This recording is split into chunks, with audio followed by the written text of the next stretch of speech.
Primeiro, antes de mais nada, eu quero fazer uma reclamação.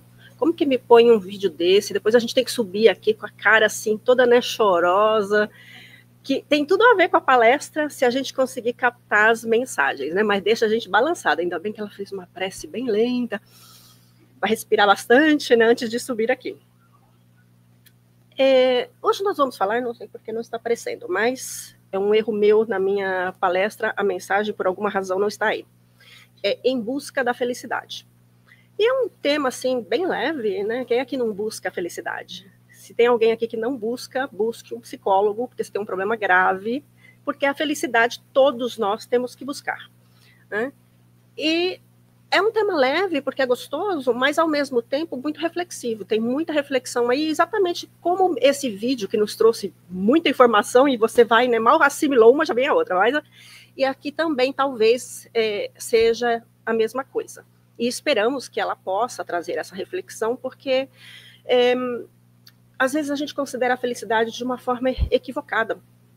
Então, seria, talvez muitos aqui já saibam o que é uma felicidade verdadeira, mas é sempre bom ser relembrado. E talvez alguns de nós, obrigada, alguns de nós não tenhamos uma noção exata do que seja felicidade, e aí então vem essa possibilidade de compreender, né, o que é felicidade e o que não é felicidade.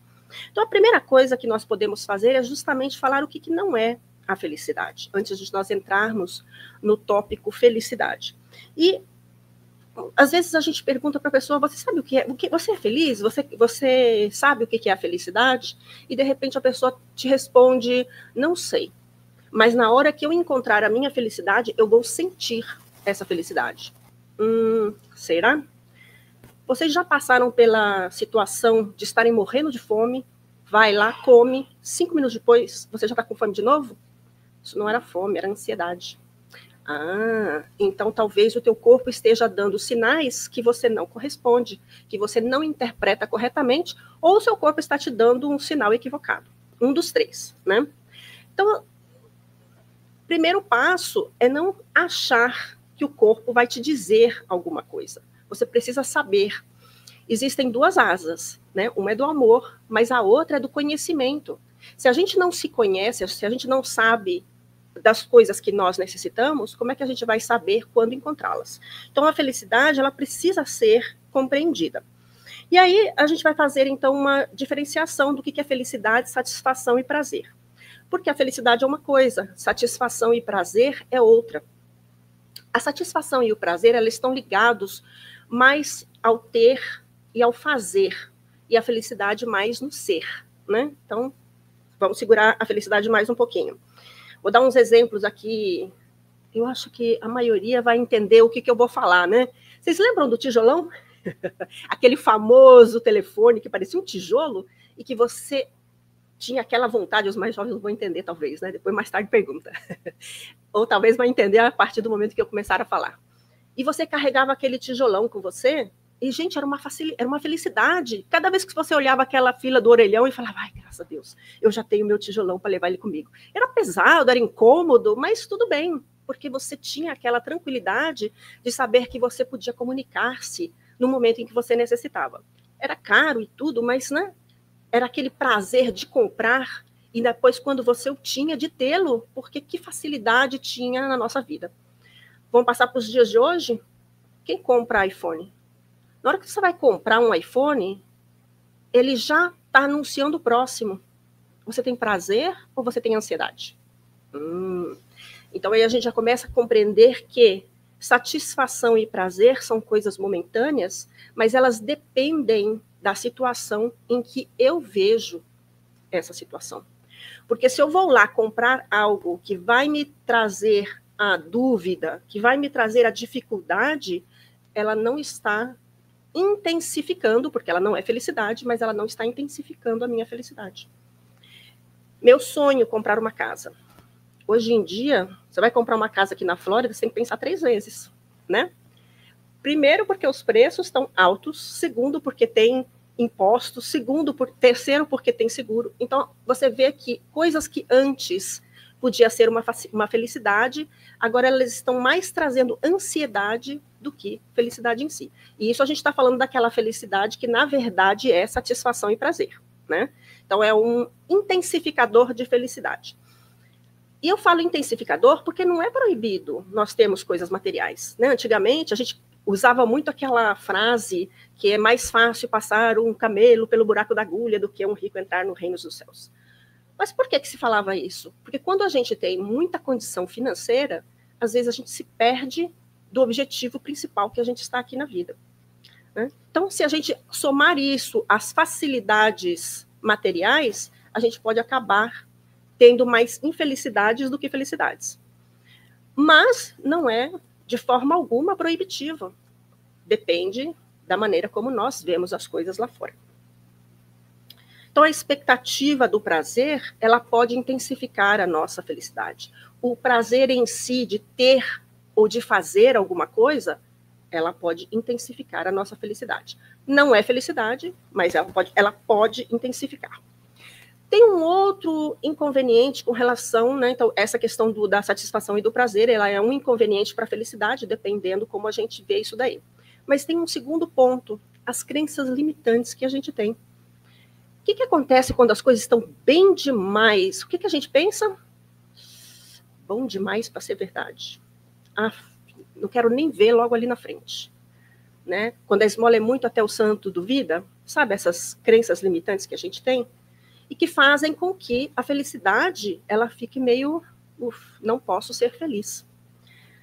Aí a gente vai lá no Evangelho, bem-aventurados os aflitos. E Santo Agostinho nos diz, a felicidade não é deste mundo. Aí já dá mais desânimo ainda, né? Puxa vida, não posso ser feliz. Mas é interessante porque a gente nunca lê a mensagem completa. A gente sempre fica naqueles jargões, né? Aquela parte principal que chama mais atenção, que é mais espalhafatosa, que é, né? E, na verdade, a mensagem é longa. Eu vou ler só 3 pedacinhos. Ela começa. Não, a felicidade não é deste mundo. Vai seguir. O homem, por mais que faça para ser feliz, não o consegue plenamente. E mais adiante ele vai colocar, contudo, há uma felicidade possível na terra para o homem de coração puro. Ah, então há uma condição. Ok. Já podemos trabalhar nessa condição para sermos felizes desde já. A felicidade é, portanto, uma conquista intrínseca. Vamos ver. Coração puro, que ele coloca lá que a felicidade é possível na terra para o homem de coração puro. Coração puro, uma disposição moral interior voltada para o bem. É um estado íntimo de simplicidade, humildade, sinceridade e amor ao próximo. Ok, então eu preciso estar em sintonia com tudo isso que está aí. Ela é baseada na nossa consciência. Aonde estão as leis de Deus? Na nossa consciência. Então, se eu estou em sintonia com a minha consciência, lê-se leis de Deus, eu tenho uma paz de espírito, eu tenho esse coração puro, e aí a gente vai falar do coração puro relativo, né? Porque ninguém ainda está na condição de coração completamente puro. Todos nós aqui estamos aqui hoje, sem exceção, eu não tenho a menor dúvida de falar isso, nós ainda temos muito que aprender. Então, é necessário que a gente compreenda que quando estamos falando de paciência, compreensão, tolerância, amor, etc., isso tudo é relativo à nossa condição atual, mas já possível, né? Então, essa felicidade, que é intrínseca, ela é baseada em valores espirituais, como a paz de consciência, o amor, o perdão, a caridade, a fé. Quem vive alinhado, em sintonia com a consciência, leis de Deus, e com os valores do bem, vive leve e em paz. Lembra da frase, pôr a cabeça no travesseiro e dormir bem? Né? Então, isso está relacionado com a paz de espírito, com essa paz de sintonia com a consciência em que a gente se encontra. É verdade que algumas pessoas fazem barbaridades lá fora, deitam e dormem?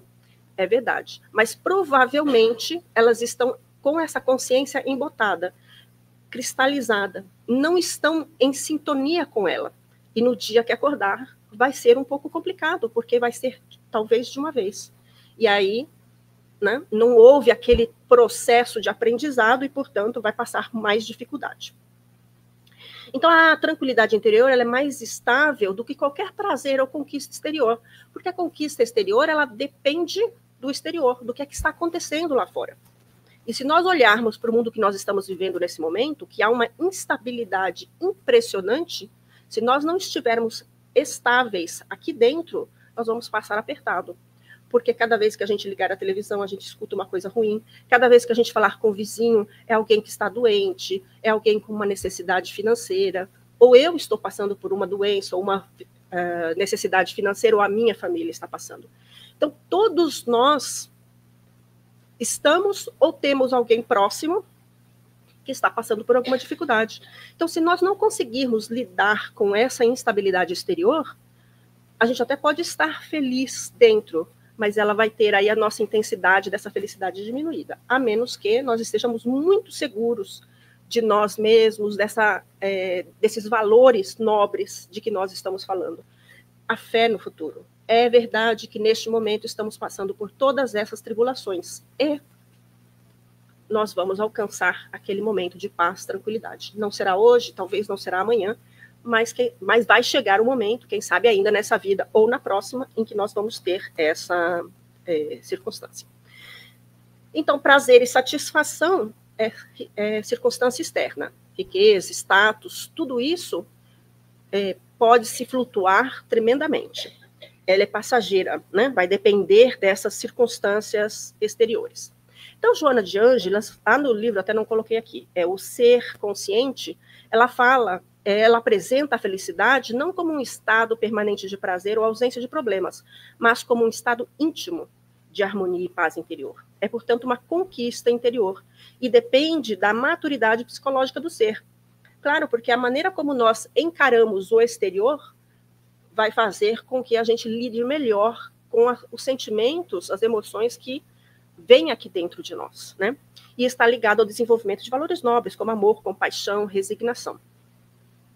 É interessante que, conforme o tempo vai passando e a gente vai estando mais tempo na doutrina e tendo a oportunidade de estudar, não só assistir palestras, mas também participar dos estudos, a gente vai começando a compreender melhor certas coisas do Evangelho, que talvez quando nós começamos, seja no cristianismo ou seja no espiritismo, que os dois são a mesma coisa, a diferença é a maneira como o espiritismo enxerga, né, todos os ensinamentos espíritas, ele é mais explícito com certas explicações que outras religiões, mas se nós pensarmos em muitos ensinamentos, muitas leis, muitos ensinamentos mesmo, né, seria a palavra ideal, do que aqui nos traz, a gente talvez lá no início a gente achasse muito difícil. Como é que eu vou perdoar o meu inimigo? Como é que... E tantas outras leis que eu preciso fazer. Amar a Deus sobre todas as coisas e o próximo como a si mesmo. Mas como assim? Então, às vezes, é difícil a gente compreender na sua extensão, mas conforme a gente vai participando de estudos, a gente vai lendo, a gente vai compreendendo melhor, vai fazendo sentido. Eu tenho que amar o meu inimigo, não com o mesmo amor que eu amo aqueles que estão próximos de mim, né, e que eu tenho satisfação e prazer de estar com eles. Mas é que se eu não tenho essa disponibilidade de amar esse inimigo, eu estou levando ele dentro de mim em todas as circunstâncias da minha vida. E cada vez que eu me recordar dele, vibra a conexão corpo e espírito, que a consciência está ali, né, fazendo essa conexão. Eu estou fora das leis de Deus. E, portanto, essa vibração acontece e algo vai começando a acontecer dentro de mim.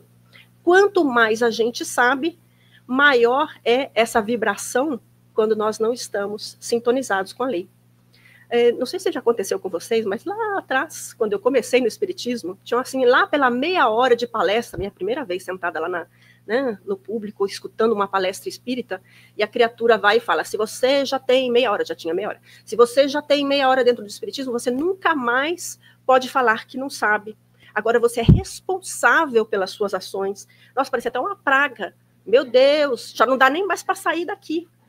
Né? Olha, eu não falei desde o início, não, já tem 20 minutos. Mas se a gente for parar para pensar, nós provavelmente viemos de outra religião ou já escutamos falar dos ensinamentos de Jesus. Então, essa história da meia hora já é falsa também, né? Era só mesmo para dar aquele impacto, né? E a gente falar, ui, e agora, né? A verdade é que nós somos responsáveis. A verdade é que na maioria das vezes, nós já temos essa ligação com a nossa consciência já ali falante. Já aconteceu com vocês? Estão fazendo alguma coisa errada e aquela vozinha te irritando ali? Não quero saber. Não, eu falo mesmo, não levo desaforo para casa. E a tua mente ali, né? Mas teimosos, a gente vai e faz e depois fica com aquele estômago lá, né, dilacerando porque fez o que não devia e agora não consegue estar em paz com a sua consciência. Então, primeira regra, escolha as suas guerras, porque às vezes não vale a pena, né, falar não levo desaforo para casa, porque na verdade você leve todo ele, porque ele vai ficar lá te consumindo, mesmo que você não esteja com ele, claro, na sua mente. É importante a gente ter isso em consideração, porque a gente acha que é tudo muito fácil, né? Não levo mesmo, eu sou assim, goste de mim quem quiser, a gente já não falou isso, ou já não escutou isso. Isso tudo é uma falácia, né? Uma mentira que nós estamos falando para nós mesmos, porque a gente já sabe o verdadeiro, a gente já sabe esses ensinamentos. E nós estamos em processo de evolução espiritual. Então, mesmo que eu não queira, eu já estou em trabalho dessa evolução espiritual. Vocês já pensaram que se vocês estão aqui, se nós estamos aqui hoje nesse centro espírita, significa que a gente tem a nossa consciência um pouco mais desperta do que aquele que não pratica nenhuma religião, aquele que vive lá fora no automatismo? Isso significa que provavelmente nós participamos ativamente no nosso processo reencarnatório e, portanto, as coisas ruins ou aquelas que a gente não gosta e que estão acontecendo foram aceitas, se não pedidas, por nós mesmos. Mas o que isso tem que ver com a felicidade? Porque se a gente compreende as nossas limitações e se a gente compreende as virtudes que a gente ainda não tem, a gente começa a compreender por que nós estamos passando pelos problemas que nós estamos passando. Se a gente vai lá no livro dos Espíritos, os Espíritos vão nos dizer, não me lembro o número da pergunta, mas os Espíritos vão nos dizer que, na maioria das vezes, somos nós mesmos quem pioramos a nossa encarnação. Somos nós mesmos que trazemos dificuldades para a nossa própria vida. Então, se eu faço esse famoso conhece-te a ti mesmo, se eu faço uma análise diária, quem sou eu, então a probabilidade de que eu compreenda melhor aquilo que eu estou passando é muito maior. É muito maior. Então, ela é uma conquista interior, ela é uma maturidade psicológica do ser, no sentido de quem sou eu, o que eu preciso fazer. E a gente vai falar um pouquinho mais sobre isso lá adiante. A Joana de Ângeles continua no livro Ser Consciente que ninguém alcança a plenitude emocional sem antes enfrentar a sombra que o habita. Exatamente aquilo que eu estava falando anteriormente. Se nós não sabemos quem nós somos, como saber o que é que eu preciso fazer? Como saber, como ter essa paz de espírito se eu não sei ainda o que é que eu preciso trabalhar em mim? Como é que eu vejo a situação lá fora? Como é que eu vejo as dificuldades que a vida me apresenta? Isso é muito importante porque a maneira como eu reajo de acordo com as circunstâncias que a vida me apresenta, ela vai me fazer mais ou menos feliz. A felicidade real é conquista do ser consciente que logrou encontrar-se e aceitar-se, amando-se e amando o próximo. Não é a lei máxima? Amar o próximo como a si mesmo, a Deus sobre todas as coisas e o próximo como a si mesmo? Não falou de Deus aqui, mas falou do amar a si mesmo e amar ao próximo. Passo muito importante para que a gente possa, de fato, fazer esse trabalho de felicidade. Aqui a gente vai parar um pouquinho mais. A verdadeira felicidade começa no íntimo, na forma como escolhemos viver e sentir. Não depende do que temos, mas do que cultivamos em nós. Paz, aceitação, amor. Mesmo em meio à dor é possível dar o primeiro passo, porque ser feliz é uma construção de dentro para fora. Como eu vejo as circunstâncias que me apresentam na vida? Eu tenho um problema de vista. Se eu tirar o óculos, eu não vejo vocês. Eu vejo que tem aqui um monte de gente, mas eu não consigo enxergar direitinho o rosto. Então, eu não sei se está sorrindo, se está bravo, né? Não consigo ver. E se eu coloco o óculos, então eu já consigo ver melhor, eu já consigo identificar umas pessoas que eu conheço. posso ver se a pessoa está muito feliz ou muito triste, de repente está neutra, né? Não dá para identificar. Mas já dá para identificar alguma coisa. Agora, se eu coloco uma lente amarela, eu vejo tudo amarelado. Se eu coloco uma lente azul, eu vejo tudo azulado. Uma conversa interessante entre um psicólogo e o Dalai Lama. E o Dalai Lama estava falando, e esse psicólogo, eles estavam falando que as emoções são muito importantes, que elas são sinais, né, para a gente entender o que está acontecendo conosco, com exceção do mau humor, que eles não sabem ainda identificar, né, essa questão do mau humor. Então, às vezes, você acorda de mau humor e passa algumas horas de mau humor, passa um dia, alguns dias de mau humor. Então, eles falam que não dá para você falar, por que você acordou de mau humor? Ou por que você está de mau humor? Você também não sabe. Aí algo aconteceu, ou não, não sei, pode ser hormonal, e você tem esse mau humor, que o que acontece? É uma lente. Quando você está de mau humor, você está com a lente do mau humor. Vamos falar de outras emoções? Quando você está triste, você está com a lente da tristeza. Quando você está com raiva, você está com a lente dessa raiva. E qual que é o problema de estar com essa lente? O nosso cérebro é um instrumento incrível. A capacidade dele, assim, ela supera a nossa capacidade de compreensão. A cada dia eles descobrem uma coisa a mais que o cérebro é capaz de fazer.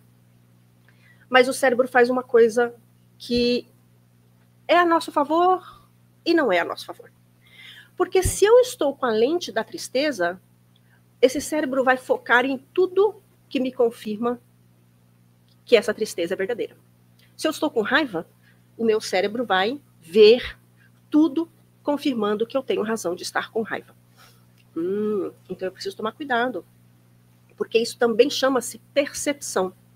E o cérebro faz isso com a gente. Então, às vezes, eu acordo, eu estou com raiva do mundo, sendo mau humor ou não, e o que é que vai acontecer? Eu vou ver as pessoas fazendo coisas que talvez não tenha nada a ver comigo. Mas o que é que vai acontecer? Por causa da minha lente, da raiva, do mau humor ou da tristeza, eu vou começar a achar que está relacionada comigo. Agora, pensa se eu entro aqui no centro, aí vocês pensem na pessoa mais querida aqui do centro. Não importa quem seja. Pensa na pessoa mais querida. Minha primeira vez aqui no centro. Aí a pessoa, tipo, querida, não sei o quê. Essa pessoa insuportável. Aí lá na frente, eu vejo ela fazendo um comentário. Tá vendo? Sabia. Hipócrita. Mas isso é a pessoa ou sou eu? Porque se eu for conversar com a maioria das pessoas aqui, e talvez tenha outros mal-humorados, né, que vão concordar comigo, e capaz que eu vá falar justo com aquele, né? Mas se eu for conversar com o resto também, as pessoas falam, gente, essa é um anjo na nossa vida, essa pessoa é maravilhosa, e começa a desfilar, e você lá. Parece que a pessoa vai ficando mais insuportável ainda, conforme a outra vai falando que ela é boa. Já aconteceram isso com vocês, ou só eu que sou louca? Então é um problema que, lamentavelmente, nós temos.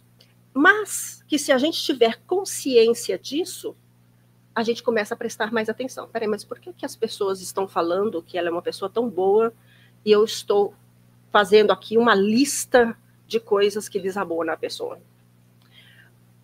Primeiro, por que eu fiquei irritada com a pessoa? Porque às vezes a pessoa não fez nada, me chamou de querida, mas essa é a sua maneira de cumprimentar?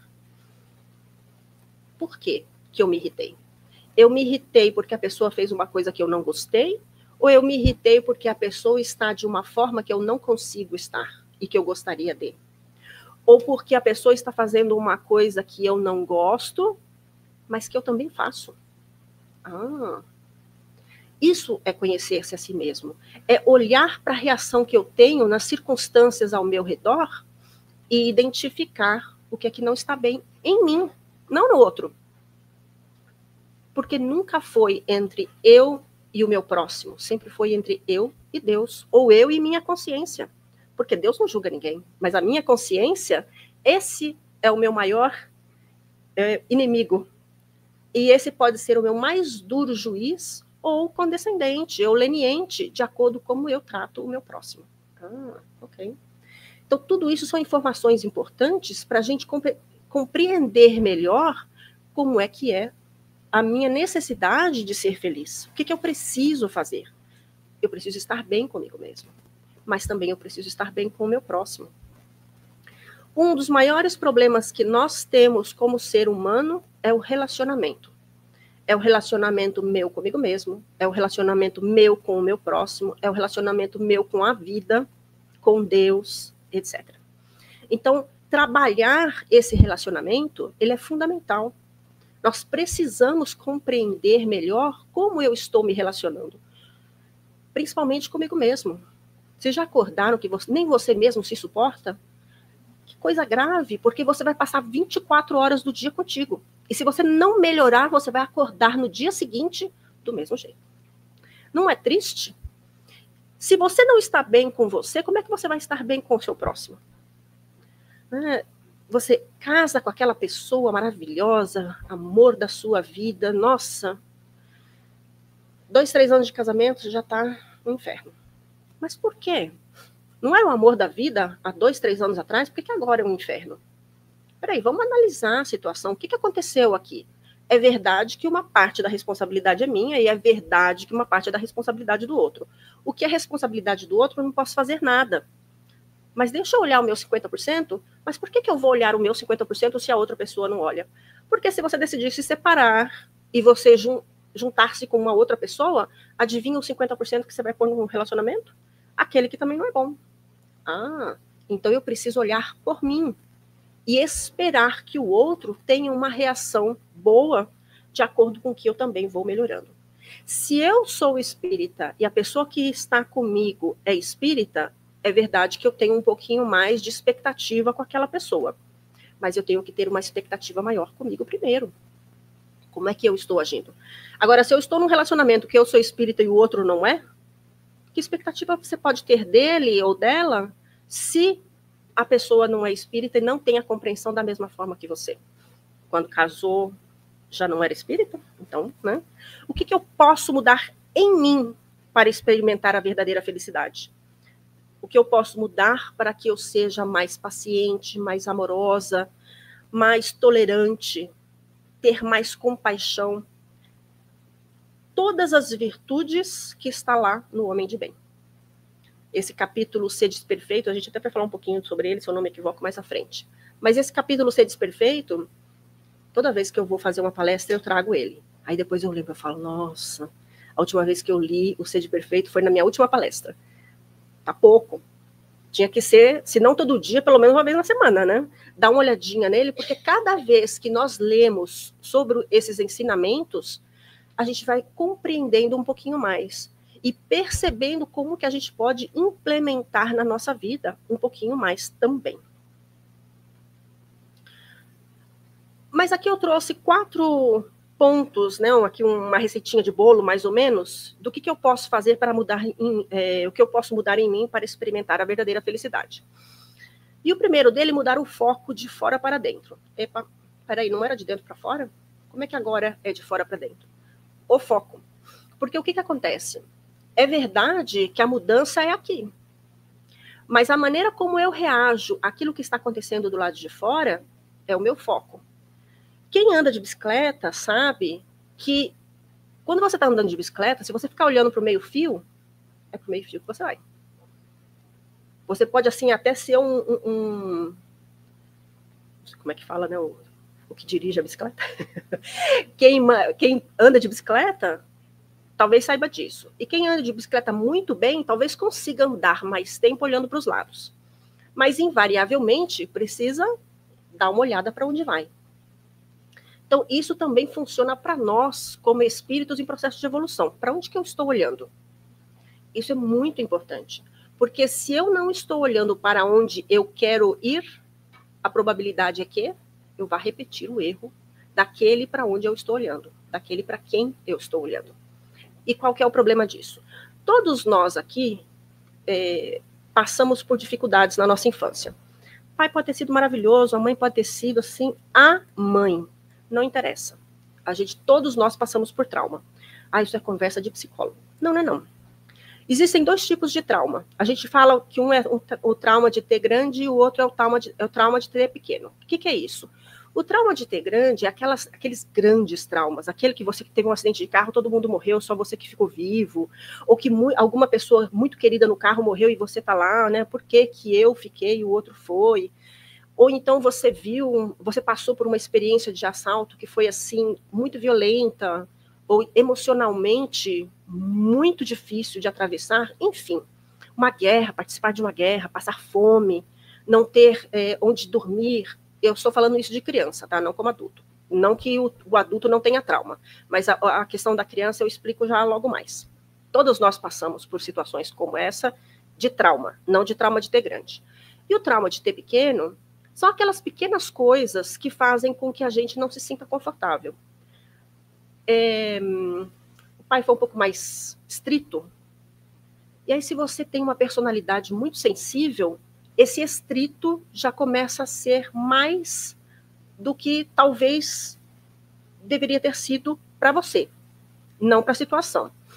Você está numa família grande de muitos filhos e você é um dos irmãos. Se você vê que para você esse trauma de ter pequeno, essa crítica, esse ser muito estrito está te prejudicando, dá uma olhada para os lados e veja como é que os teus irmãos estão encarando essa situação. Porque talvez eu seja passivo vitimista. Então, tudo é demais.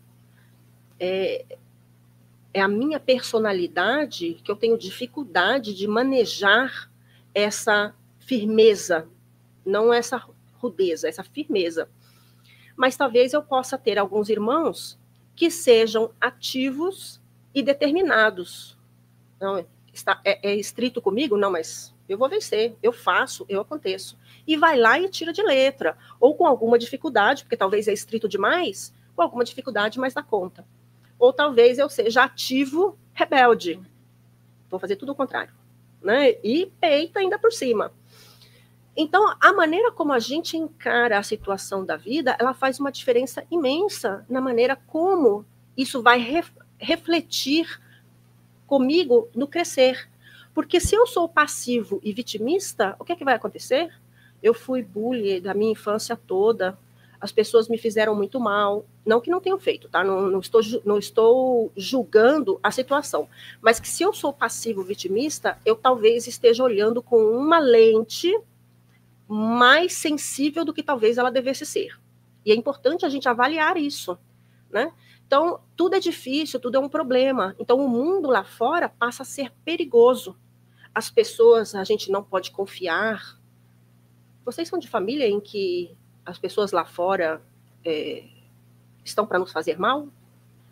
Eu tinha uma tia que falava que o pai dela disse que a gente não pode confiar no botão da blusa, porque na hora mais importante ele pode saltar. Eu falei, meu Deus, se a blusa faz isso, você imagina as pessoas que estão ao seu redor. Não é um horror? Como que um pai fala uma coisa dessa para um filho? Né? E que a criatura continue falando isso depois de tanto tempo. Então vejam como que é importante a gente avaliar qual que é o foco da família, porque chances há que se eu nasça numa família que ela tenha dúvidas com relação à capacidade da comunidade em que eu estou inserida, há uma grande possibilidade de que eu também tenha, em grau diferenciado ou não, essa mesma dúvida. É importante que a gente não julgue a família. Cada um faz aquilo que pode. Mas eu preciso estar consciente daquilo que eu preciso fazer para alcançar a minha felicidade. Então, se eu estou identificando um problema na minha família, os meus pais são muito estritos, ou a minha mãe isso, ou o meu pai aquilo outro, o que é que eu posso ser como mãe ou como pai quando eu tiver os meus filhos? Ou eu não quero ter filhos, tudo bem, mas como é que eu encaro a minha vida a partir de agora? Agora, como adulta, eu tenho decisões a tomar que podem refletir melhor no meu futuro. Se eu já identifico o problema, então para que ficar olhando para o problema? O que vai acontecer? A gente vai lá para o meio-fio. Então eu preciso olhar na solução. Quem é uma pessoa que me parece ser um bom pai ou uma boa mãe? Como teria sido eu viver se eu tivesse vivido com esse pai e com essa mãe? Não desmerecendo outra vez o pai e a mãe que a gente tem. Lembre-se que a gente tomou uma decisão quando viemos para cá. E a possibilidade de nós estarmos aqui no Centro Espírita é grande, de que nós tomamos essa decisão juntos e que, portanto, escolhemos o pai, a mãe, a família. E aí há algum ensinamento importante para que a gente cresça como espírito. Então, não é julgar o pai ou a mãe, é compreender as limitações dos pais, da mãe, do pai ou da família em geral, para saber o que eu preciso fazer a partir de agora. Se eu sou adulto, eu tomo conta da minha criança interior e sigo adiante. Né? Então, esse é um passo importante para a gente fazer esse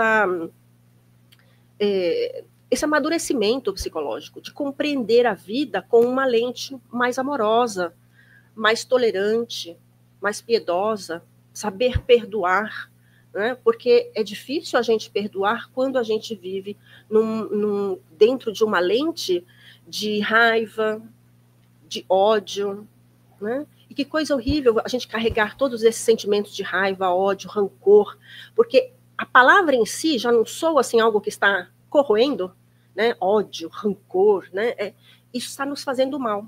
Isso vai para uma outra palestra que seria em busca da saúde, porque se a gente trata esses sentimentos dentro da gente, a gente continua com esses sentimentos dentro da gente, obviamente que a gente vai acabar adoecidos.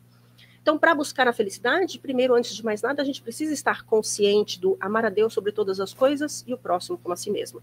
Se a gente não lembrar de mais nenhum outro ensinamento, só esse é suficiente, porque a lei de amor é tudo. Como é que você consegue ser mais paciente? Não é tendo uma pitadinha de amor extra? Como é que você consegue ser mais tolerante para as faltas alheias? Não é tendo uma pitadinha extra de amor? Tudo com uma pitadinha extra de amor faz uma diferença enorme.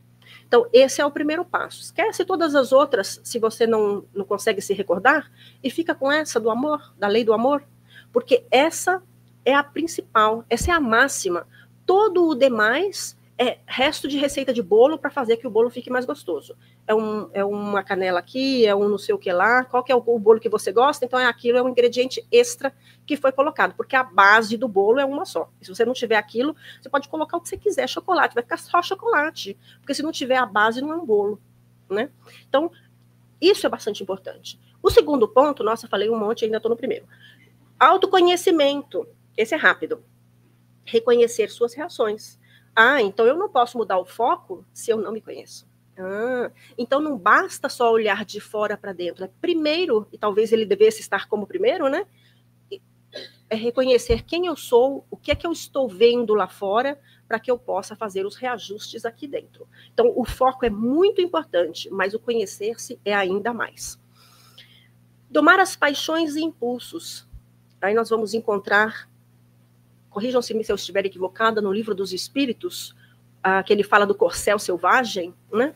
Então, as paixões são como um corcel selvagem. Se você tenta montar um corcel selvagem, a menos que você seja, assim, extremamente habilidoso, você vai sair dali machucado. Porque o corcel selvagem, ele não quer você em cima dele. Então, as paixões são a mesma coisa. Elas são destruidoras e avassaladoras. Mas elas não são, por si, uma coisa ruim. Porque não é muito melhor você fazer alguma coisa com paixão? Eu vou lá no KSSF. Será que não era melhor eu ir para a praia? Não sei. Não, eu vou lá no KSSF. Nossa, que comunidade boa. A gente vai lá, tem coisas gostosas para comer. Vou encontrar fulano e beltrano. A gente vai fazer... Não é muito mais gostoso quando tem alguma paixão aí dentro? Você tem um hobby, você tem alguma coisa que você gosta de fazer. Não é gostoso quando você tem uma paixão para fazê-lo? Mas que essa paixão não seja destruidora, não seja avassaladora, ela seja algo controlado, que te traga esse desejo, essa vontade de estar, fazer e acontecer, mas que ela não te traga prejuízos. E o impulso é a mesma coisa. Foi por impulso. Fiz alguma coisa errada, né? Qual é a consequência desse impulso? Mas também não tem impulso bom? A pessoa vai cair, você não já tem um impulso de segurar a pessoa? Então, o impulso, ele por si só não é uma coisa ruim. É que muitas vezes a gente acaba fazendo coisas que podem trazer uma consequência negativa. Então, se a gente consegue trabalhar paixão e impulso, eles trabalham a nosso favor. Esse quarto, olha, todos eles são importantíssimos. E esse quarto não deixa de ser também e muito ações pequenas com grandes intenções. Porque às vezes a gente quer montar uma mansão do caminho e não sabe nem amar o outro que está ali, mais difícil dentro de casa. Você acha que as pessoas da Mansão do Caminho que são socorridas são fáceis de serem socorridas? Não são. As pessoas que estão com problema, elas estão com problema. Então, elas invariavelmente têm alguma dificuldade, inclusive de relação. Aí você vai lá, você todo amoroso para socorrer a pessoa, ajudar, e ela te dá uma patada. Mas eu estou aqui te ajudando. Quem pediu para você vir aqui me ajudar? Né? Me faz lembrar, uma vez eu fui com um grupo do bem, um pessoal que serve comida para o pessoal de rua. E eles se atrasaram. Como que vocês só chegam agora? E uma outra vez, mais interessante ainda, o cara não podia comer alguma coisa que estava na comida. Você faz uma comida com isso? Eu sou, acho que a pessoa era diabética, não lembro, e tinha alguma coisa na comida que ela não podia comer. Aí o rapaz que é responsável pelo grupo, né, muito inteligentemente falando com o grupo, ele disse: os nossos customers são bem exigentes, né? Então a gente precisa trabalhar melhor para na próxima vez agradá-los mais. Isso é um trabalho voluntário. Não é você ir lá na obrigação, eu tenho que ajudar esse povo porque me falaram, senão eu não vou para o nosso lar. Quem falou que você vai para o nosso lar primeiro, antes de mais nada, né? Os meus créditos, quem que está contabilizando? Quem contabiliza sou eu mesmo. Agora, se eu estou indo de mau humor, de má vontade, que crédito é esse que eu estou acumulando? Porque na hora que chegarem lá para mim, vamos dizer que seja verdade, né? Você chega lá na porta do nosso lar, meus créditos. Me conta um pouquinho deles. E a sua cara de pau para falar que você foi lá de amor, tranquilidade, compaixão com o seu próximo? Nós somos o nosso pior juiz. Então, cuidado, porque aquele que te escuta, aquele que vê o que você está fazendo, é aquele que vai estar contigo na hora do juízo final, como os nossos companheiros falam com a gente, né? E aí, é aquela história do... né? Já aconteceu com vocês? Vocês não querem falar uma coisa, e aí, de repente, a pessoa ali do seu lado, toda amorosa, quando você viu, você já falou tudo, e só as coisas ruins, né? Porque a gente não fala as coisas boas da gente mesmo. Então, vamos prestar atenção um pouquinho mais nas nossas ações, porque elas não precisam ser grandes. Eu acordei de mau humor, deixa eu melhorar esse humor, porque ninguém tem a obrigação de me aturar. Então, vamos trabalhar comigo primeiro? O que eu posso fazer que me faz ser mais tranquila comigo mesmo, mais tranquila com o meu próximo? Eu estou de TPM. Tudo bem, é um problema hormonal. Mas não tem nada que você possa fazer, porque se você estiver usando o TPM como uma lente, você não vai melhorar. Você pode ter problemas hormonais, você pode ter problemas físicos, emocionais, e você pode trabalhar com você mesmo. Então, a gente tem que tomar cuidado com as nossas limitações, porque às vezes elas viram uma crença limitante e você já acorda com problema, quando você não precisava acordar com aquele problema. Mas é um problema físico. Vocês sabiam que nos dias de hoje, inclusive os médicos, esses que receitam remédios e tudo mais, eles já estão compreendendo também que a maioria das doenças que nós temos, elas são de fator emocional?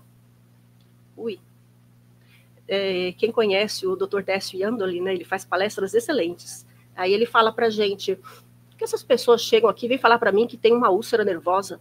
Não, a úlcera não é nervosa, é ele que é nervoso e vem achar e pôr culpa na úlcera. Não. Então, assim, por que eu tenho essa úlcera? Talvez porque eu seja mais nervoso do que eu deveria. O que está acontecendo comigo que eu estou tendo esse problema de saúde? O problema de saúde pode ser um sinal, da mesma forma como a emoção é um sinal de que você está indo por um caminho meio torto. Então, vamos prestar atenção em nós mesmos, no nosso foco, conhecer quem nós somos, por que nós somos da maneira como nós somos e tudo mais. O ser consciente, mais uma vez, de Joana de Ângeles, ela fala da conquista de si mesmo. Conquistar a felicidade requer domínio das emoções, trabalho interior, libertação do ego inferior. Ego inferior é aquele que a gente quer ser e não é. Você se acha, né, a rainha da cocada preta, como se diz por aí, né? E não é nada disso. É uma pessoa insuportável. Acorda para a vida, né? O que eu preciso fazer para ser uma pessoa de fato querida por todos? Eu gostaria que todo mundo gostasse de mim? Bom, primeiro fato que nem Jesus conseguiu isso, né? Então, fazer aí uma referência mais adequada. O que eu quero ser? O que para mim é ser uma boa pessoa? Então, trabalhar em cima disso. A verdadeira alegria nasce do alinhamento entre o eu profundo e as leis divinas. O eu profundo é o espírito, o ser, né? Consciente, como ela coloca no nome do livro. Então, ninguém é verdadeiramente feliz sem conquistar-se a si mesmo. Como é que eu posso ser feliz se eu tenho todas essas limitações, todas essas faltas de virtudes? Ela vai continuar, e eu vou dar uma apressadinha aqui, que já está quase no horário, né? A felicidade não é uma conquista repentina, mas um estado que vai sendo construído. E isso é muito importante, porque a gente fala, eu tenho que ser paciente, e quer sair do 0 para o 100 da noite para o dia. Não vai acontecer. Então, é um processo. Ninguém... Vocês já também conhecem aquela, né, de que, nossa, eu não passei pela fila da paciência, quando estava reencarnando? Pois é, mas a gente não faz download da paciência. Então, a gente precisa trabalhar a paciência passo a passo. Se eu estou na paciência 0, eu não posso querer estar na paciência 10, 20, 100 no dia de amanhã. Eu tenho que trabalhar a paciência 1, a paciência 2. Falta muito. Não, mas tudo bem, a gente está alcançando. Nossa, já conquistei 3. Olha, para quem estava com 0, de 100, se alguém tem umas pessoas rindo aí, hein? Então, cada pequeno gesto de amor, cada escolha ética, cada superação emocional é uma pedra na construção da felicidade. Pode ser uma pedra. Depende, aí eu coloquei errado aqui, né? Pode ser uma pedra. Porque se é superação emocional, ela não é uma pedra. Opa, perdão. Ela é uma pedra na construção. Então, é um tijolinho de construir, né? Olha, eu escrevi, eu mesmo já estou com a lente do negativo acessada, tá vendo? Então, às vezes, perdoar alguém faz parte dessa pedrinha, aceitar uma frustração com sabedoria. Quantas coisas hoje em dia a gente não passa com frustração, quanta instabilidade. Ser útil no bem mesmo em meio à dor.